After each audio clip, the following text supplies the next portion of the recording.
الحمد للہ رب العالمین والصلاة والسلام علی سید الانبیاء والمرسلین اما بعد۔ معزز ساتھیو، السلام علیکم ورحمۃ اللہ وبرکاتہ۔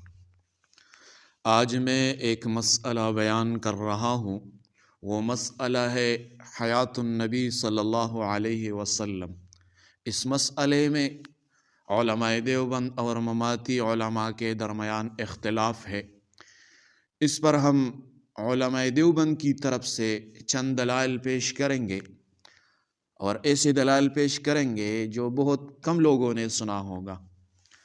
لیکن اس سے پہلے اگر آپ لوگ اس چینل میں نئے ہو تو برائے مہربانی ہمیں سپورٹ دے اور اس چینل کو سبسکرائب کرے تاکہ یہ ویڈیو زیادہ سے زیادہ لوگوں تک پہنچ جائے۔ جزاکم اللہ احسن الجزا۔ تو حیات النبی صلی اللہ علیہ وسلم پر جو علماء دیوبند کا عقیدہ ہے، اس پر ہم چند دلائل پیش کریں گے۔ حیات النبی صلی اللہ علیہ وسلم اور انقطاع تکلیف کا نادر فرق ہے۔ حدیث میں آتا ہے ان اللہ حرم علی الارض ان تأکل اجساد الانبیاء۔ ابو داود کی روایت ہے، بے شک اللہ تعالیٰ نے زمین پر حرام کر دیا ہے کہ وہ انبیاء کے جسموں کو کھائے۔ علماء دیوبند اس سے استدلال کرتے ہیں، اکثر لوگ یہاں صرف جسم کے محفوظ ہونے پر بات کرتے ہیں، مگر علماء دیوبند کا نادر نقطہ یہ ہے جس جسم میں روح کا تعلق بالکلیہ ختم ہو جائے، اس کے محفوظ رہنے کی کوئی شرعی وجہ نہیں۔ نتیجہ یہ ہوا جس کا محفوظ رہنا روح کے خاص تعلق کی دلیل ہے، اور یہی حیات برزخی ہے، نہ دنیاوی نہ عام موت۔ یہ پہلا دلیل۔ دوسرا دلیل یہ ہے، نبی علیہ السلام پر سلام پیش ہونا نہیں بلکہ لٹایا جانا دقیق فرق ہے۔ حدیث میں آتا ہے ما من احد یسلم علی الا رد اللہ علی روحی حتی ارد علیہ السلام۔ ابو داود کی حدیث ہے، جو کوئی مجھ پر سلام بھیجتا ہے اللہ میری روح کو لٹا دیتا ہے یہاں تک کہ میں اسے سلام کا جواب دیتا ہوں۔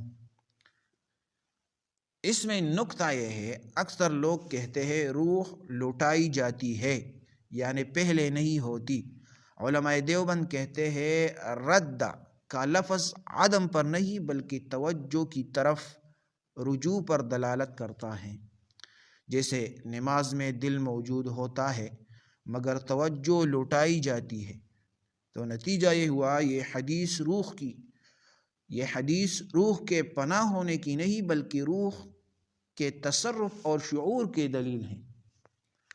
تیسرا دلیل، قرآن کا وہ استدلال جو حیات النبی صلی اللہ علیہ وسلم کو برزخی ثابت کرتا ہے۔ قرآن میں آتا ہے وَمَا جَعَلْنَا لِبَشَرٍ مِّن قَبْلِكَ الْخُلْدَ، اور ہم نے آپ سے پہلے کسی بشر کے لیے دنیا میں ہمیشہ کی زندگی نہیں رکھی۔ تو علماء دیوبند کہتے ہیں اگر نبی علیہ السلام ابھی دنیاوی زندگی میں زندہ ہوتے تو قرآن کی یہ آیت معاذ اللہ بے معنی ہو جاتی۔ تو نتیجہ یہ ہوا کہ دنیاوی حیات فنا، برزخی اعلیٰ شعوری حیات ہے۔ دنیاوی حیات نہیں ہے، فنا نہیں ہے، برزخی اعلیٰ شعوری حیات ہے۔ یہ وہ درمیانی راہ ہے جو نصوص، عقل، اجماع تینوں کو جمع کرتی۔ چوتھا دلیل، نبی علیہ السلام کا سوال ہونا لا علمی نہیں برزخی تعامل ہے۔ حدیث میں آتا ہے ما فعل فلان ابن فلان۔ نبی علیہ السلام نے قبر میں سوال فرمایا فلاں ابن فلاں نے کیا کیا۔ تو اس میں نقطہ یہ ہے کہ دنیاوی زندگی میں سوال لا علمی، مگر برزخی زندگی میں سوال تعامل نہیں۔ علماء دیوبند کہتے ہیں قبر کا سوال علم کی نفی نہیں بلکہ امت سے تعلق کی دلیل ہے۔